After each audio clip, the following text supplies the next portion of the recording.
we continue our videos about the great personalities and the brands they created. And today, we will talk about PayPal. You have likely heard about Elon Musk's connection to PayPal, so some people assume he created it. The truth is a bit more interesting, and in reality, we must credit other people who started the company. Today, we will go through the story of PayPal's birth, its growth, struggles and wins, and its sale to eBay. Our story starts the night of August 1998 when two people met and started PayPal. These people were Max Levchin, an online security specialist, and Peter Thiel, a hedge fund manager. The two met during a startup lecture at Stanford, where Max pitched the idea of using a cryptography service. During the conversation, the idea arose for a company that would develop a system for transferring money using wireless devices like cell phones and Palm Pilots. Palm Pilot was a PDA device produced by Palm Incorporated on March 10, 1997. Considering the late 90s era, with no smartphones at all, this device was very popular in terms of the technology and convenience that it was holding. Levchin and Thiel, together with their university friends Luke Nosek and Ken Horry, joined forces, obtained $3 million in backing from the Nokia Corporation, relocated to Silicon Valley, and opened Field Link. Field Link focused on producing encryption software for handhelds. Unfortunately, what seemed to be a good idea to the team evoked next to no response from consumers. In discussions with each other and observations of the world around them, they realized that during that period, payment and money transfer were still very traditional, and options were limited, i.e., paying only via cash or check and transfer of money only through mail service.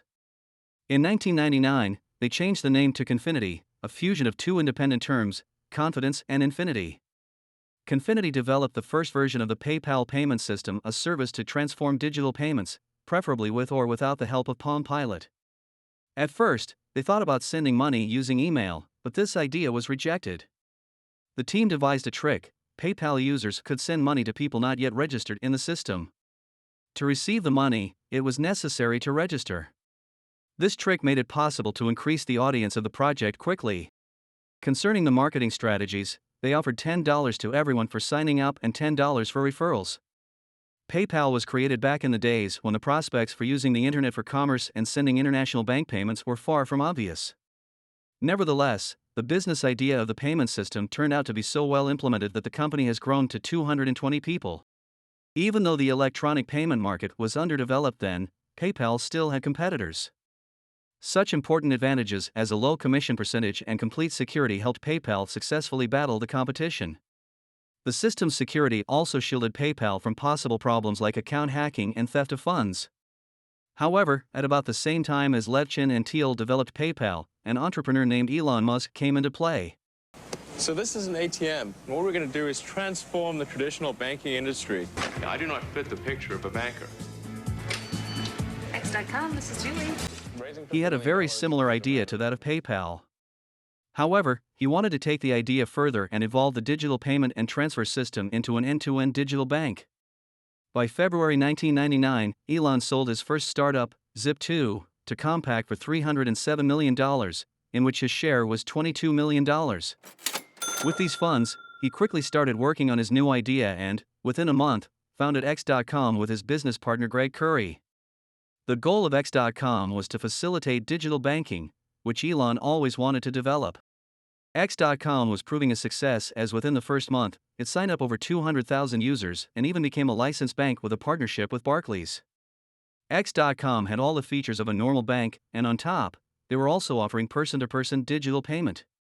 To capture more users, they started giving out $20 to everyone for signing up and $10 for successful referrals. The services provided by X.com were more than PayPal, but the marketing strategy of PayPal was different as it was the first to offer its platform to facilitate person-to-person payments on eBay.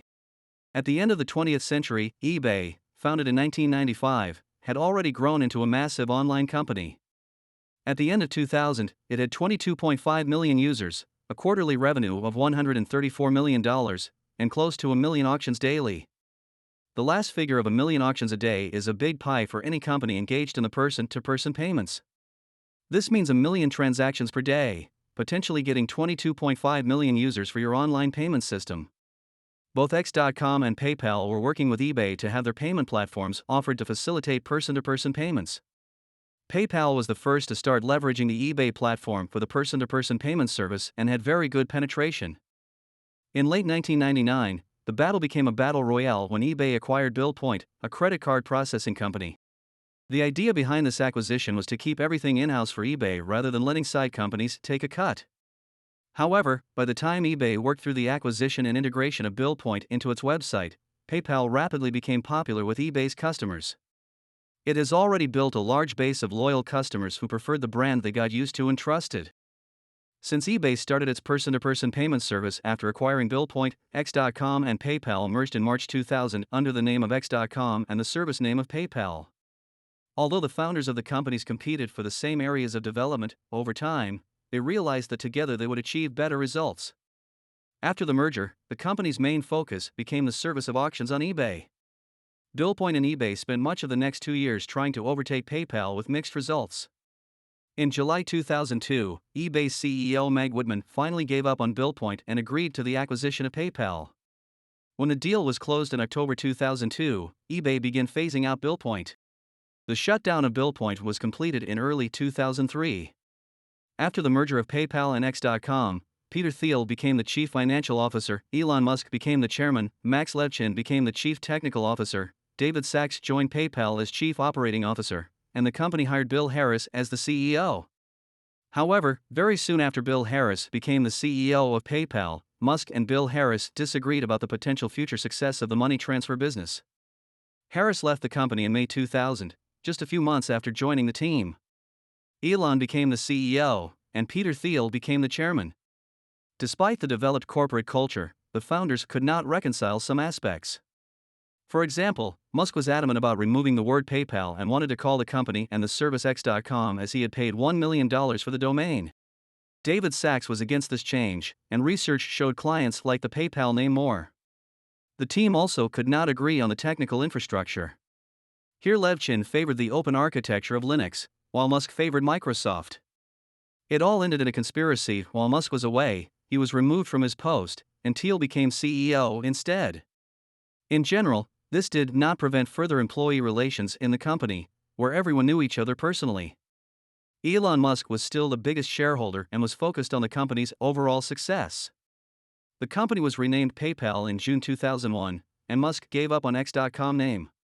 After the merger, PayPal chose electronic auctions as the vector of its development.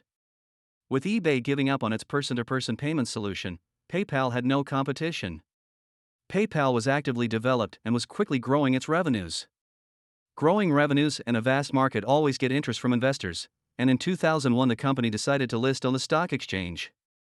The initial public offering was very successful, with PayPal achieving a capitalization of $1 billion and the value of the shares increasing by 54% on the first day.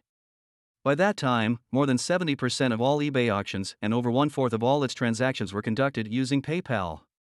It was most logical for eBay to acquire PayPal, so it stepped in and bought PayPal for a whopping $1.5 billion. This was the moment that acted as the springboard and made the people who founded PayPal and owned some of its stock millionaires. But what they did with the money later created multiple billionaires and many successful and revolutionary companies.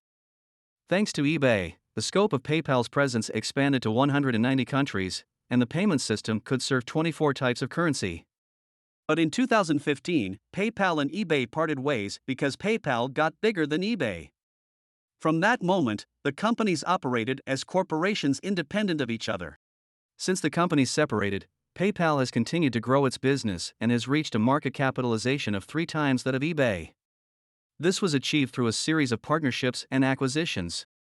In 2015, PayPal launched the PayPal.me service, which allowed users to create personal accounts to receive various kinds of payments. In 2017, PayPal acquired Swift Financial, a leading online lending provider for U.S. small businesses. The acquisition allowed PayPal to issue its customers long-term loans of up to $500,000. In 2017, PayPal acquired a British tech startup Things. Its feature is convenient mobile payments. Users are invited to bring the phone to the sticker to read the information via QR code, NFC, or Bluetooth and make a payment. The deal allowed PayPal to acquire its own contactless payment platform. In 2022, the corporation's revenue from all areas of activity amounted to $27 billion. Today, PayPal is one of the most popular brands associated with online payments. The platform operates in over 200 countries. About 400 million active users are registered on the service.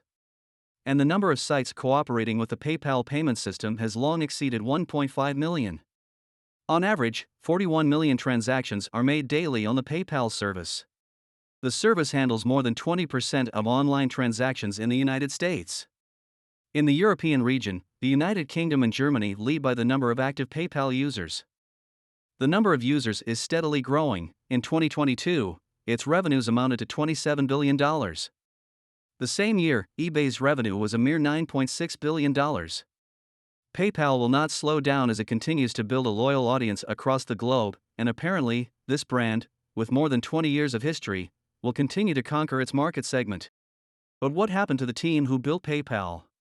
Who are the people who formed the so-called PayPal Mafia? Where are they right now? Since the sale of PayPal to eBay, the so-called PayPal Mafia, a group of former PayPal employees and founders, has been involved in multiple online and tech companies. Some of the biggest highlights of their achievements are YouTube, LinkedIn, and Yelp. In addition to founding these generation-defining companies, the members of the PayPal Mafia have served as angel investors and sat on funding companies that help dozens of other tech and online companies. This group of people, the PayPal Mafia, is so grandiose that it really deserves a separate video. And we definitely will be back with videos about the PayPal Mafia and individual videos about the founders of YouTube and LinkedIn. As for this video, we are done for today. I hope you found it interesting and inspiring. Please rate our video, and if you liked it, don't forget to subscribe. We will be back with more inspirational videos about the great personalities and brands they created.